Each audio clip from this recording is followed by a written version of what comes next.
시작하도록 하겠습니다. 자, 이게 좀 진도 나가다가요. GDP까지만 하고, 시장 실패에서부터 제가 이제 교과서 정리 다시 한번 해드릴게요. 자, 일단 GDP 정리하도록 하겠습니다. GDP.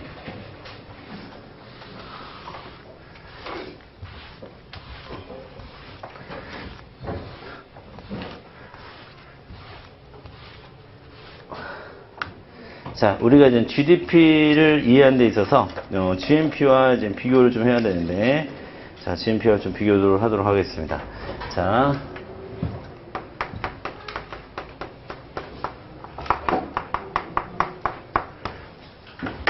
자, GNP는 여기가 내셔널이에요, 내셔널. 그래서 이거는 국민이라고 돼요, 국민. 그 다음에 이거는 국내. 요 차이밖에 없는 거예요. 그러면 한 나라 국민이가 되는 겁니다. 아시겠죠? 자, 그러면 우리가 벤 다이어그램을 한번 그려보면, 자, 이쪽이 GDP다 라고 하면, 자, 이게 GNP다 라고 한번 해볼게요. 그러면 실은 대다수는 어디에 들어갈까요? 우리나라 사람이 우리나라 안에서 생산활동하는 게 제일 많겠죠? 대다수는 여기 사실 들어갈 겁니다. 제가 GDP와 GNP의 차이를 보여드리기 위해서 벤 다이어그램을 이렇게 그렸지, 실제적으로 그려라 라고 하면 이렇게 그려야 될걸요? 이렇게? 여기와 여기가 별로 없는 거예요, 사실은. 대부분은 우리나라 안에서 우리나라 사람이 우리나라 안에서 생산활동하는 거가 비중이 크겠죠.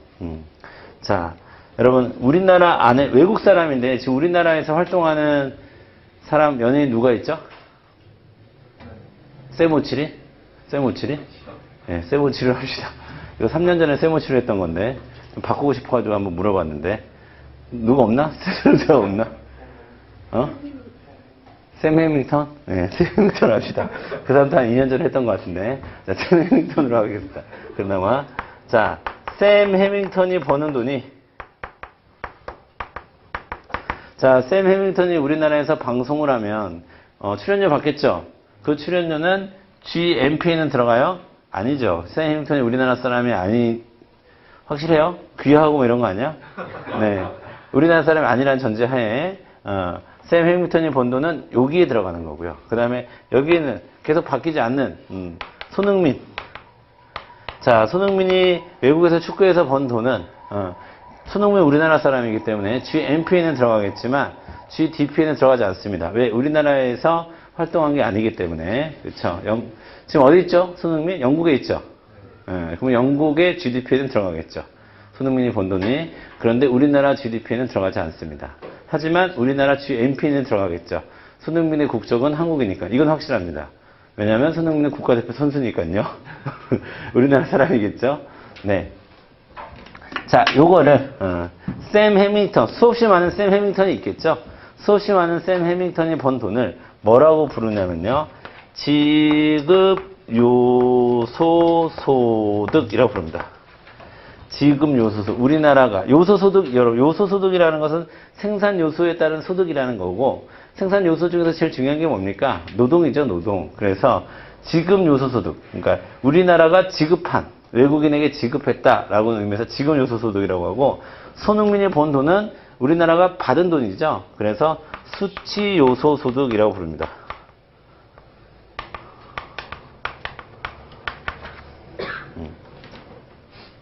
자, 여기는 대부분의 사람들이죠. 대부분의 사람들. 여기에 들어가는 사람들은. 자, 저도 제가 번 돈도 여기 들어가겠죠. GDP 있죠. GNP에 들어가겠죠. 자, 그러면, 자, 이 손흥민이 번 돈에서 샘 해밍턴이 번 돈을 빼면, 그걸 뭐라고 부르냐면, 해외 순수치 요소 소득이라고 합니다. 해외 순수치 요소 소득이라고 얘기해요. 여러분, 참고로 우리 경제를 배울 때 순자 들어가죠. 순자. 순자 들어가면 뭐에서 뭔가를 뺐다는 뜻이에요. 자, 순편익. 편익에서 비용을 뺀 것을 순편익이라고 얘기합니다. 순수출. 수출에서 그 반대 개념인 수입을 뺀 것을 순수출이라고 합니다. 그러면 순수치 요소소득이라고 하는 것은 수치 요소소득에서 지급 요소소득을 빼주면 순수치 요소소득이 되는 거예요. 아시겠죠? 해외 순수치 요소소득이 됩니다. 그러면 자, 그러면요, 여러분 GDP에 이 해외 순수치 요소소득을 더하면 GNP가 됩니다. 아시겠죠? 자, 그러면 GDP보다는 GNP는 반드시 큰 값이 나오겠죠? 그래요? 그래요? 그렇지 않죠. 큰 값이 나올 수도 있고 안 나올 수도 있지. 왜? 이 해외 순수치 요소 소득이 플러스일 수도 있고 마이너스일 수도 있는 거잖아요. 자, 손흥민이, 여러분은 제가 손흥민과 샘 해밍턴을 썼기 때문에 샘 해밍턴보다는 손흥민이 더 많이 벌겠지 라고 생각하겠지만 수없이 많은 샘 해밍턴이 있고 수없이 많은 손흥민이 있습니다. 그렇죠? 해외에서 활동하는 수없이 많은 우리나라 사람들이 있고 우리나라에서 경제활동을 하는 수없이 많은 외국인들이 존재합니다. 그럴 때 자, 만약에 샘 해밍턴과 수없이 많은 샘 해밍턴이 번 돈이 이 돈보다 더 크다면 해외 순수치 요소소득은 이거에서 이걸 뺀 거니까 마이너스 값이 나오겠죠. 자, 이게 마이너스 값이 나오면 뭐가 더 큰 거예요, 여러분?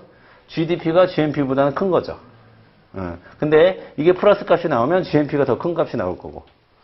아시겠죠? 지금 내가 무슨 얘기 하는지. 자, 그 다음에 마지막으로 자, 샘 해밍턴과 손흥민 같은 사람들이 없는 세상을 우리가 무슨 경제라고 얘기하냐면 폐쇄 경제라고 얘기합니다. 아무도 밖에 나가서 경제활동을 하는 사람들이 없고 또 우리나라에서 외국인들이 아무도 들어오지 않는 그런 경제 시스템을 우리가 폐쇄 경제 시스템이라고 하고 지금의 우리 경제 시스템을 뭐라고 부르는 거예요? 개방 경제라고 이야기하는 겁니다. 그럼 폐쇄 경제에서는 항상 GDP의 값은 GNP와 같습니다. 아시겠죠? 이런 공식이 성립을 하겠죠. 되셨죠? 자, 그 다음에 세 번째로 우리가 GDP의 한계를 좀 보도록 할게요. GDP의 한계. 네.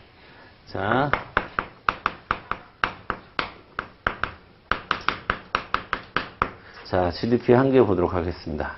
자, 물론 GDP는 굉장히 유용한 생산 지표입니다. 그렇죠? 자, GDP가 한 나라의 경제 규모를 파악하는 데 있어. 여러분, 우리나라가 지금 경제 순위 11위라고 이야기합니다. 뭘 근거로 11위라고 얘기하는 거죠? GDP가 세계 11위라는 얘기예요. 그래서 한 나라의 경제 수준과 경제 규모를 파악하는 데 있어서 GDP만큼 좋은 생산 지표는 없습니다.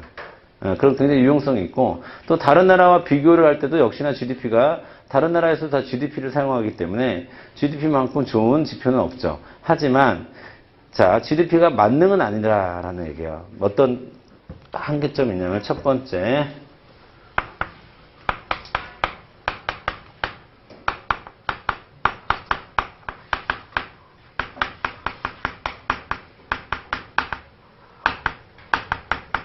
자, 시장 가치 합이기 때문에 시장에서 거래된 것만 포함을 하죠. GDP는. 그러다 보니까 어떤 우려가 있습니까? 과소 측정의 우려가 있습니다. 자, 시장에서 거래되지 않고 또는 세금 신고되지 않은 수없이 많은 생산품이 있을 텐데 그런 거는 GDP 계산할 때 자연스럽게 빠지게 되는 거죠. GDP의 개념 자체가 시장 가치 합이 되는 거니까. 자, 그럼으로써 전체 한 나라의 생산 규모를 조금 작게 측정하는 경향성이 있게 되는 거겠죠. 그렇죠? 두 번째. 자, GDP는 기본적으로 삶의 질, 다른 말로 복지 수준, 생활 여건,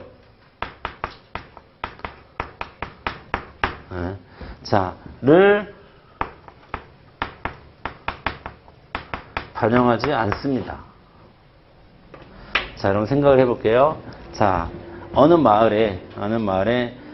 나라에 대규모 뭐가 나올까? 산불이라고 합시다. 대규모 산불이 났어요. GDP 어떻게 될까요? GDP 어떻게 될까? 산불이 나서 한 마을에 집이며 건물이며 뭐 산림이며 싹 다 불에 타버렸습니다. GDP 어떻게 될까요? 네, 변화가 없습니다.